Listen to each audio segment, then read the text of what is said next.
Dan, welcome back to List Cloggers episode 2. Wow, mates, how exciting. Episode 1 last week, obviously. Very exciting. Can't believe the feedback. It was overwhelming. The amount of support we got. Just got to give a massive thank you to everyone for tuning in. Massive thank you. Very, very overwhelming, mate. Didn't expect that much positive feedback. There was a few haters out there that didn't appreciate what we were doing. Really? Oh, yeah. A few people just quickly said, you two are the two biggest idiots I've ever listened to on a podcast. Won't waste my time listening and watching this again. So we might have lost someone there, but, you know, you can't make everyone happy, mate. We're going to lose a few on the way, but we thank you for tuning in. Let's go again. Buckley kicked one from 50 last week and he's missed the shot. He's celebrating a point. Jackie Chan returns. Gorringe has kicked it. Danny boy, welcome back. List Cloggers, as we said, episode 2, exciting. We're back again for episode 2, that makes sense. And we're here, mate. It's good to see you. You look well, you look handsome, and that mic arm looks interesting. Thank you, mate, for the compliments from the top. Handsome, I'm looking well, I am well. Still building houses in torrential rain at Craigieburn, which has been good. So there, the arm, obviously, I don't know if anyone noticed last episode, I don't have the arm. Today I have the arm.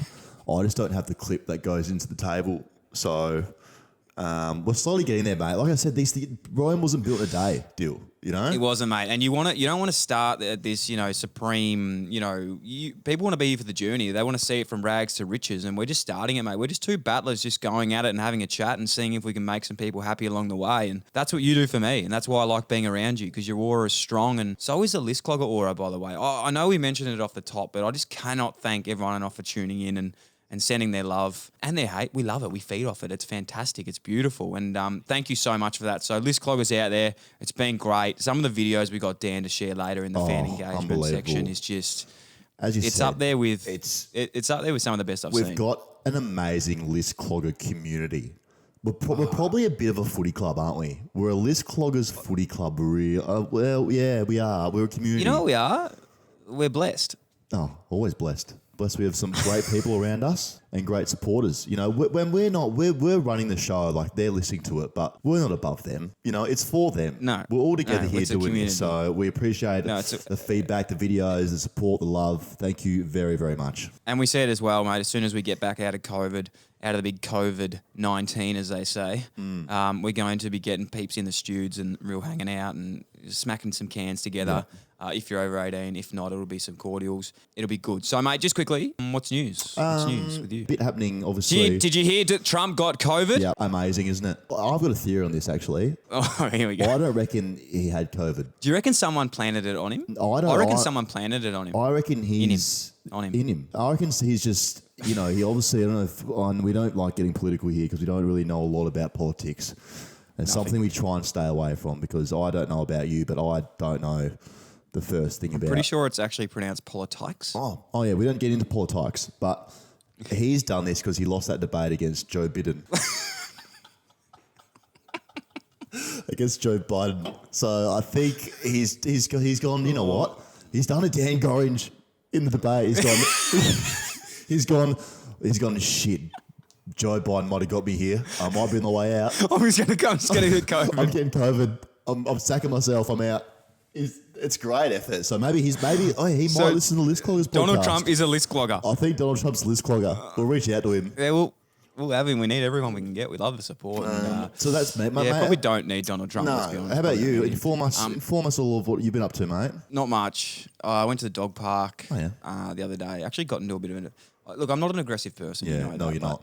Got into a bit of an argument with someone at the dog park the other day. Francesca, my little Puccini. I was walking there with my tofu princess Justine, and we're at the park. And basically, I love the dog park. It's my second home. And at COVID at the moment, it's pretty much all you can do. Yeah. And anyway, I'm at the dog park having fun, minding my own business, minding Frank's business. I was looking over her business as well. Something really annoys me about the dog park, and obviously it's the emotions are flying high at the dog park, but it really annoys me when someone or some people decide to eat lunch in the middle of the dog park. Like, what do you think's going to happen when you're sitting in the middle of a park eating food with dogs around, mate? Exactly. Idiot. What are you doing? Why would you take lunch to a dog park? Like that's like it's. But then expect to eat it by yourself, with no dogs coming over. Yeah, dog parks are funny. 90% of people at dog parks are great, and obviously they love dogs and they get how dog parks work. It's like I have this, it's not a similar issue, but the same thing at dog parks and it irritates me is if I'm taking a ball for my dog Madden and throwing him the ball. It's for Madden. It's for Madden. It's for Madden. Don't. It's not for Rocco. No, it's not. And don't let Rocco take the ball away and be like, oh, he always does this. He loves balls. Well, bring Rocco a ball. He loves then. balls. Get your own ball. Bring Rocco a ball. And he wants to steal Madden's ball. So now I'm chasing Rocco around for half an hour. Dog parks, How man. awkward is it when they just can't get the ball back here? So.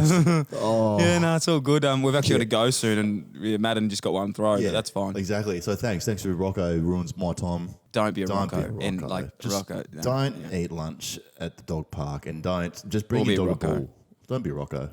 Glad we covered that. Anyway, Actually, besides that, week's been well. I've but actually, I want to get in. I'll go. Sorry. Okay. No, you go. No, sorry. That was pretty awkward. You go. No, please go. Please go. I'll get to it later. Okay.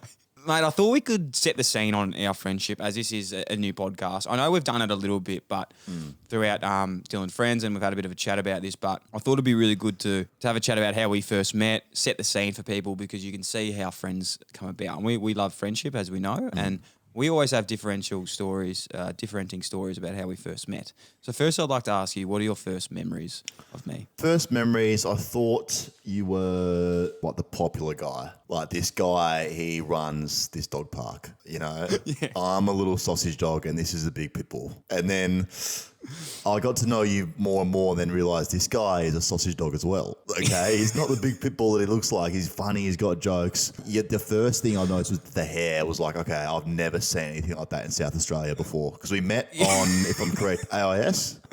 Canberra. Canberra, yeah. AIS, and you were the guy with all the jokes and you were everyone's mate. And then you had the hair. And I was like, okay, this guy is... The Fringe? The Fringe. It's like, this guy is the guy that The everyone Wah wants Wah to be Fringe. with.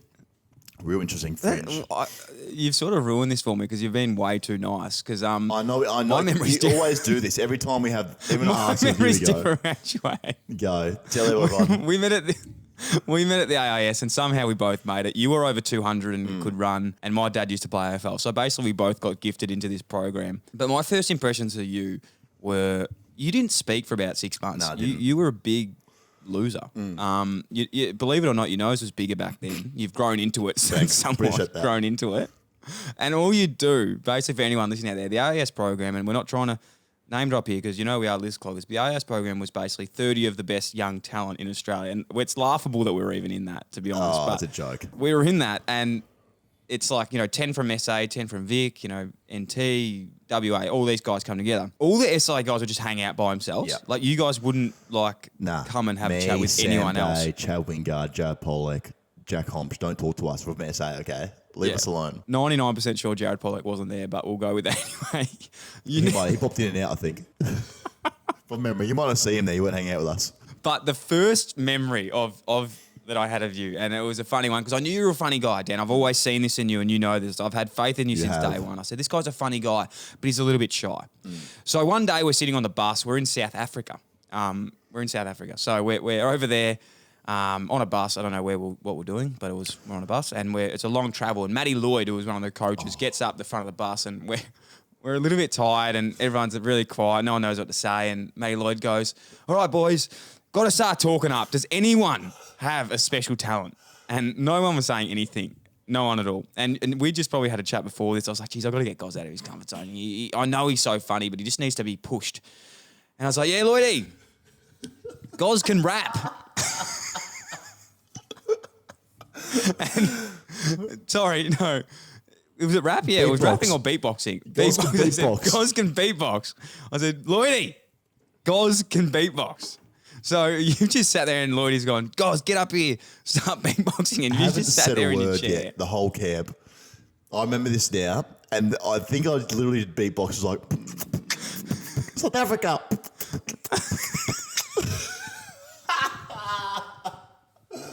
It was so bad. Everyone loved it. You'd never said a word. Didn't say a word the whole trip, and then all of a sudden you forced me to beatbox, which was really In front of everyone. And that's actually how I it actually, started. speaking of that trip and memories, the AIS AFL camp, is where you go to fulfill a dream and not have your hopes and dreams crushed.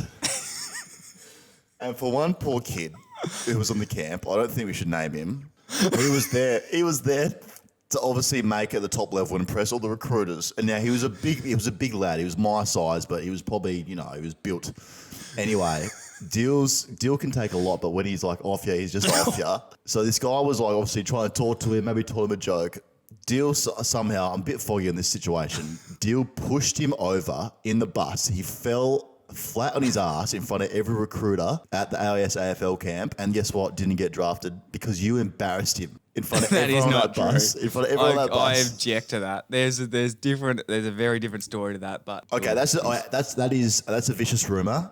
And guess what? I've got another vicious rumor, which was brought to me. No, I didn't have to go and dig for this. And so before I get into it, because you know me, Deal, a lot of info comes across my desk daily. And I've got to sort out what's real and what's not real. And can I just say, you brought up this rumor with me on Monday. I did. And you haven't actually told me what it is yet. And I've been sweating since. You've been I'm nervous. actually freaking out. So is there anything before I dive into it that you want to just come clean with straight away off the top or not?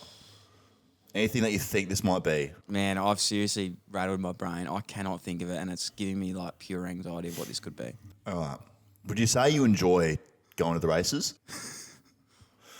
Not really. Yeah. Okay. Well, So Clayton Spooner messaged me on Instagram. Yeah. And he not a hello, not a how you going, didn't warm into it. Straight off the bat has said, I've got something for you. And he goes, so the day started with us getting kicked out of our accommodation the first night because someone very likely fell off the balcony, which was probably me. But after that, we all decided we're still going to have a good day and we're going to go to the races. To set the scene, the theme of the race day was a beach party. After enjoying the first few races, I was walking around the course and I happened to bump into Dylan Buckley. Oh, no. And just so happened I had a matching shirt to Dill's shorts. So... oh my God. This is true. This is true. The big AFL... This is 100% true. It's true already. The big AFL player offered me $50. 50 big ones. Must be nice. He offered $50 to trade shirts. And I was more than happy to swap so he could have a complete set. So later on that day, I'm enjoying my time at the races. He comes back up to me and finds me and says he needed to swap back. I happily said it was going to be fine and asked me if he wanted his money back. And in his words, he said, "It's okay, mate. I don't need that. I've got heaps." Okay. So that story is 99% true. That is 99% true. So I'm going to tell you... that is actually incredible, and well done to Clayton. No, and well done to Clayton for telling the truth because I didn't ask for the money back. But that is so we were on a Bucks day. It was Sam Rose Bucks day, and we went. It was like a country races. When you said that, I was like, "This is rattling me." I'm actually quite scared. But yes, we were at a race day, and it was beach themed. So I rocked up. I had these like white shorts or something, and then I had like a what are they called again? Those like skivvy tops, like rashies. Yeah, rashy. I wore a rashie. So I had a rashie at this like races day. Anyway, long story short, the shorts I had, this guy had the matching shirt or vice versa. I went up and swapped with him, but what had happened was the shorts weren't mine. So I traded shorts that weren't mine for his shorts, and Rob Warnock. Oh, big Rob. Rob Warnock was on the day. They were his shorts. So when I came back to the tent in this matching kit, Rob Warnock wasn't happy because I traded something that wasn't mine. And they were like his favourite shorts. So I had to I came back thinking I was going to be the hero, then like funny in this matching beach kit. I had to walk back to this other kit and say, "Mate, Clayton, I'm so sorry. I need to swap back because Rob Warnock's about to put one on my chin if I don't get his shorts back." So you didn't say that it's okay. You didn't need the $50 back. This big AFL player rolling into some country races, just throwing cash around like it's nothing. No. I probably would have loved the $50 back, but I just thought this has been embarrassing enough. I'll just let it. This is great. I did not expect you to, come clean that this was actually true. I thought this was a vicious rumor, and I'm glad we've aired it out that you will be known now as the guy that roams around country race courses, picking off, innocent country lads and flicking cash, really. Showing how much cash you've got. I'll be scared to see how much cash you would throw around now at a race course at people. Oh, it was so embarrassing, man. I just remember that day, and I remember walking back just thinking I was so sick for doing it, and then basically Rob Warnock said, mate, if you don't get my shorts back, I'll knock So you Rob out. was deadly serious. Okay. He was deadly serious. Wanted his shorts back. Like, was real flat about it and had to go back. And there was about 15 blokes there, like, just having a good time. And I'm like, sorry, boys, I know we just made a deal 5 minutes ago and I'm going to need to get those shorts back. Very sorry about that. That's so good. But no, that's true. So thank you, Clayton, for that. That's great. really Well done, appreciate it. Clayton. And hope you're well. And more than happy to have a trade with you one day again if we cross paths. That'd be fun. Sure. Guys, you're a top 10 pick, right? Yeah, you don't forget those things, mate, of course. You don't. And people always say, where did the hype come for Daniel Gorringe? How did he go top 10? And I know you've questioned that a lot, and you sell yourself short. Oh, yeah, if you're going to pump my tyres up here, I'm happy to join in with you. Because there was one day and one game we played together on that IAS camp, you had the ball on a string. It was one of the biggest dominations I've ever seen a game played in my life. Like, it was just unbelievable. Which game do you remember who the game was against? Oh, let me just go. Mate, there's so many that I could remember. I could reel off straight away. Oh. It was against a South African national team. Young kids that have converted from rugby to try the new beautiful game of Aussie rules, and you just took it way too far. Blokes that have never seen a footy before that just got straight into a game. Oh, it was against the South African national team. We went and played a game over there. At the National Oval. What's it called? It's one of the best decks I've ever seen. Great oval. It's got the whole like Cape Town in the background, like the best ground I've ever seen in my life. They picked up, like, the South African national team had about 22 guys that have never played football in their life before.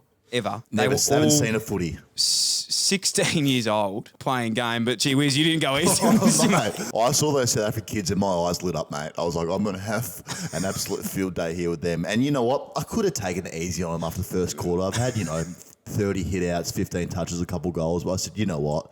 Foot on the throat here. I'm going to make sure these kids never forget me in South Africa. That petrified of me coming back I'll absolutely rain hell on them again if I go to South Africa. So I remember just reading the AFL website of when you got drafted, and they said single-handedly went top 10 after destroying the South African national team that have never played a game It's before. no coincidence that South Africa haven't even attempted to play footy again after that day. I single-handedly dismantled them, crushed them, absolutely crushed. It was a good day. It was a good game that day. I think we won by about 40 goals. And Lloydie was loving me that day as well. This guy's got talent. Mate, you were touted as the next Nick Rewald after that. I was, mate. I think that's the day that Gold Coast decided, okay, because the Gold Coast recruiter was there that day, and I remember after the game, he took me in. Oh, it's not to sound weird. He took me into his hotel room to obviously talk about, how it was going and that they're most likely going to look after me. And then he kissed me on the lips and I was like, okay, too much, I'm going to leave. But yeah, mate, look, to any South African list cloggers out there, I am so sorry for what I did to your country that day. And even though I had to do it. That was great. Thank you for bringing that up. That's awesome. Did you play that game? I wouldn't remember, mate, I had the footy that much. I wouldn't remember if you were out there. Did you play or not? Because I can't remember who I was flicking the ball out left, right, centre to that day. Oh, I've never seen a better. I remember at one point handballing South Africans the ball because I didn't get my tackle count up. So I'd handball it and I'd absolutely crunch them.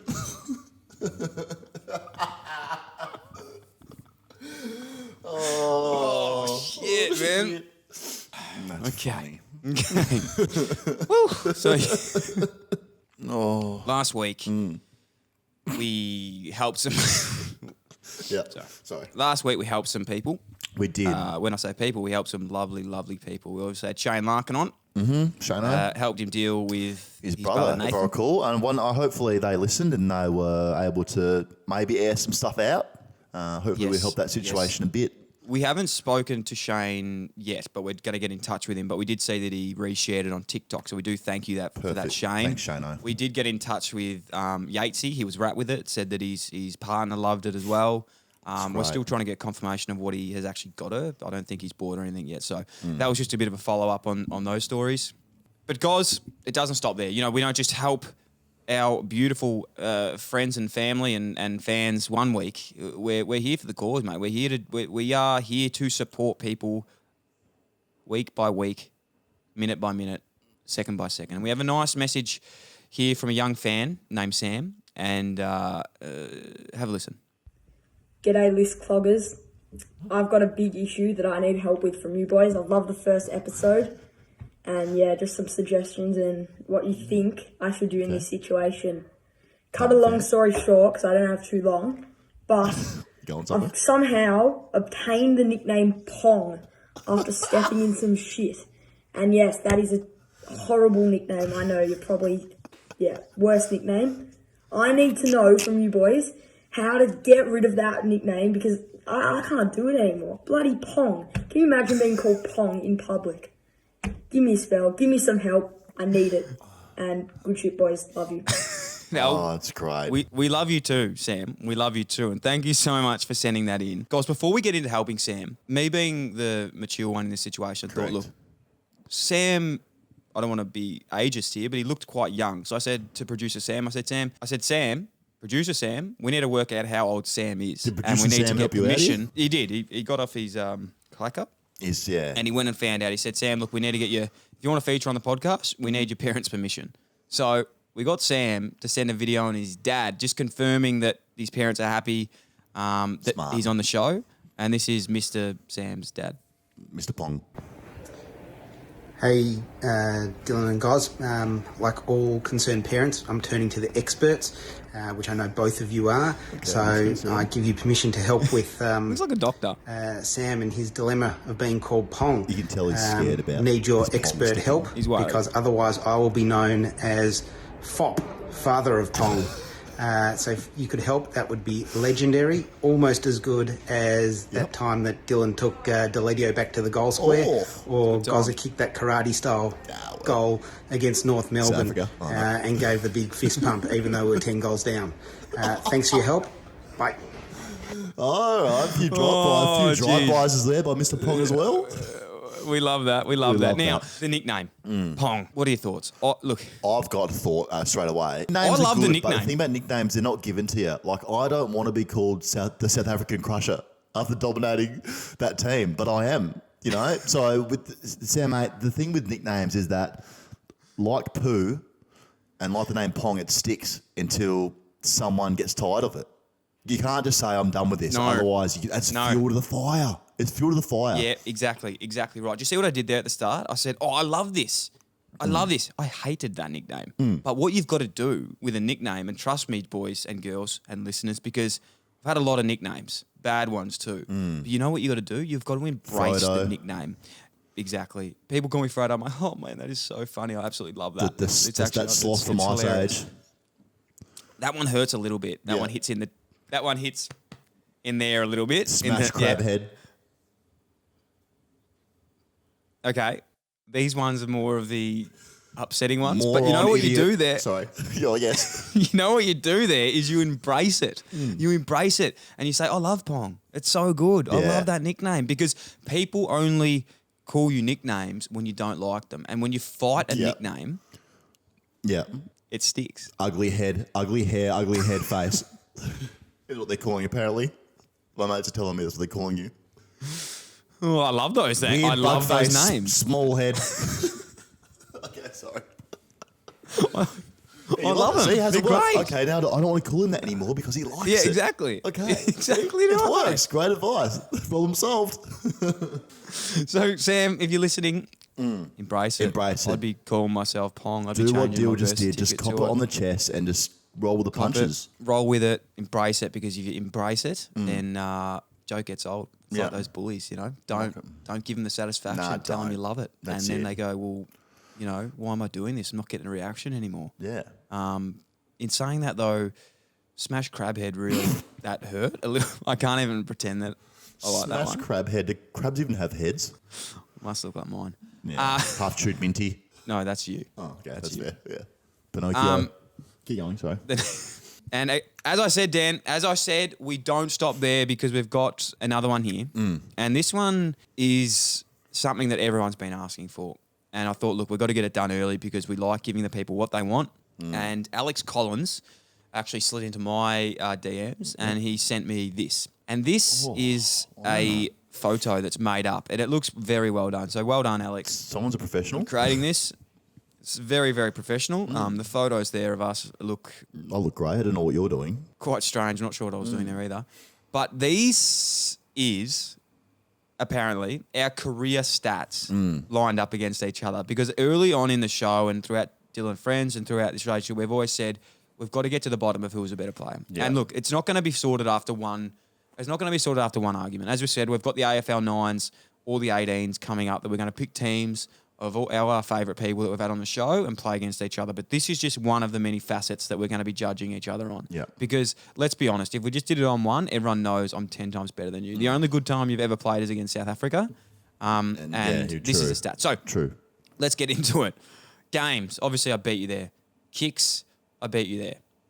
You beat me on handballs because that's because Rocket Facilitator. never let it. He didn't let you. And he I'm more didn't let you facilitator. kick. I actually care about, getting my teammates involved. It's not about me, mate. Obviously, you've had more kicks and less handballs than me because you want, it's all about you out there, isn't it? On the G. Well, it was more the fact that I didn't have any composure and just ran and booted the ball. Just flying off halfback, spraying them. Which I can. Yeah. Behind tackles, obviously there. One other stat that really reaches out to me is the 1%ers. You've got me. Of course I do, mate. Because, I'm willing to put my head in the hole. I'm willing to do the hard stuff for the team that no one else wants to do. Unlike you, mate, outside, let everyone creep in. I'll get the easy ball on the outside. That's not my game, mate. I'm in the trenches, fighting the war. You're out, back in the sheds having solos. I mean, what else gets here? What else have I done here? It's just Bouncers. I don't think you've ever had one. I actually have. Had 3, actually. You know what? It is alarming. You know what sticks out straight away? Yes, you can go red, green. You can see easy, tick deal, tick down. How about the damage I'm doing in 26 games and 72% time on the ground compared to your 41 games and 76% on the ground? Yeah, but that's averaged of your 26 games. So mine is taking. That's just the impact. I've got more margin for error in this. I've got more margin for error, double the margin for error. That's just the impact that I'm having in less time and less games. By the way, clangers, I've got 2, you got 1.4. That's just because you never got the ball, so that can't really be in there. The other one that was really funny. For a ruckman, you average 8 hit-outs a game. Only pinch hit, mate. I'm a 8 pinch hitter. hit-outs a game. I'm a pinch 8 hitter. hit-outs. It's not bad. It's You've better never than had 7. 1 hit-out. It's better than 7. That's alarming you've never had 1. I'm about 4 foot. Yeah, go third man up, mate, when you're allowed to. No. 3 foot. You're 3 foot piss hand is what you are. No, against the... you know what this says to me? It just screams out that we're still a bit undecided who's better until we have that final Cloggers match. Look, this is just a... It's just a little... I reckon I've got you covered. I'm not biased because I'm myself. I reckon I've got you covered, but... You've got me covered internationally. I don't know if you've got me covered in Australia. My overseas record speaks for itself, mate. I don't need to defend myself here with these, in our country statistics. I do my damage overseas, mate. Yeah, that's true. Yeah. Now, we spoke to Adelaide last week. Have you heard anything back yet with that? I haven't heard anything back from Adelaide at the moment. Obviously, they left us wanting to see if we had our kicking licence. The Rodney E term there. We do indeed have a kicking licence, I think. But I just feel like, we'd love to get to Adelaide. Of course, we'd love to do a session there. But there's also a few other clubs that are probably starting... Yep. They're starting to look like they might need our services leading into season 2021. And I don't want to put our eggs into one Adelaide Crows basket. We're not trying to play hardball here with the Crows. No. We're not trying to play hardball. We want to be everyone's friend, but we're just saying, Adelaide, look, if you want us, you've got us. But we need to start the talks of this because there's other 2 clubs in there that are in the mix at the moment. One's called Essendon Football Club. Oh, yeah. Joe Danaher looks like he's going to Brisbane. Mm-hmm. Saad looks like he's going to Carlton. Yeah. Okay? You are the height of Danaher. Yes. Okay? You suck, but you are the height of him. Okay? Yep. Saad, halfback, very fast. Now, listen, Saad is very, very fast, but he can kick the ball. Look, I can run with it, but then I'll probably have to handball it off. So what I'm saying is, look, let's be honest, we won't actually play in the team, but I'm thinking just more for the makeup and the height difference and the positions and even the lines, like we could just get in there and help out a little bit. Yeah. And we're not going to cost anything either. This is free. Definitely not. Yeah, we're going to do this free of charge. This is free. I think you're right. I think Essendon are now, obviously, they're going to lose 2 players that are mould, really. Danaher's height, your voice and... You're there, you're good as well, but I'll be, I'm obviously a hole that I can fill there with Danaher leaving. So I think Essendon are one. North are doing some interesting things at the moment. They've lost about 14 people, so we might have to get Shane Larkin Or maybe it's just his brother to come down. Come down, help us out. I think we extend an arm out to Essendon as well this week and just see where everything lays, and then we'll go from there and obviously give us list cloggers an update of where our services are required the most, because finals are still going. It's still early on in the piece here. Got to start planning for 2021. Last question. What the fuck is a crom? What is a crom? I don't know. The amount of people that keep saying crom. I'm so sorry. I just don't understand. Is that my new nickname? Is that like crab head? I feel like we've missed something. Crom. What is crom? I don't know, but everyone keeps saying it to us. You know what everyone and people are calling me? What's a simp? What's a simp? Is it like a Simpsons character? I think a simp, and this is from learning on TikTok. I'm pretty sure a simp is someone who's like, I think that's like what it like. You simp for your girlfriend. You are like a simp. Oh, that's fair. Yeah, spot on there. That's great. Yeah, I think that's the definition of you. I think that's me. I think that's you. Yeah, that's fine. Suits me to a T. That's more than happy to be a simp. Oh, mate. The world's crazy. Crom, simp. I can't keep up with these words, mate. So, we're too old. We're too old for this shit. I can't keep up with it, mate. Dan, it's been real. So excited. Episode 2 in the books. We can't thank everyone enough for listening. We can't thank everyone enough for sharing. But as we said, we just want to keep helping everyone. So if you've got a question that's a little bit unorthodox, send it in. We'll help out. You can feature on the show. We want to hear from you. We love your DMs. We want to wear your skin as a suit. I don't know why it says that on the. Producer Sam got us. Producer Sam got us good. That was Sam. He knows I read everything on the screen, and I just always reads everything off the screen. Got him good, Producer Sam. Got him real good. We do not want to wear your skin as a suit. I apologise about that. So send us your DMs. Send us your tips and tricks, and Producer Sam. We might need a new producer. If anyone needs one at the moment, we do. So thank you very much. See ya. See ya. Buckley kicked one from 50 last week and he's missed the shot.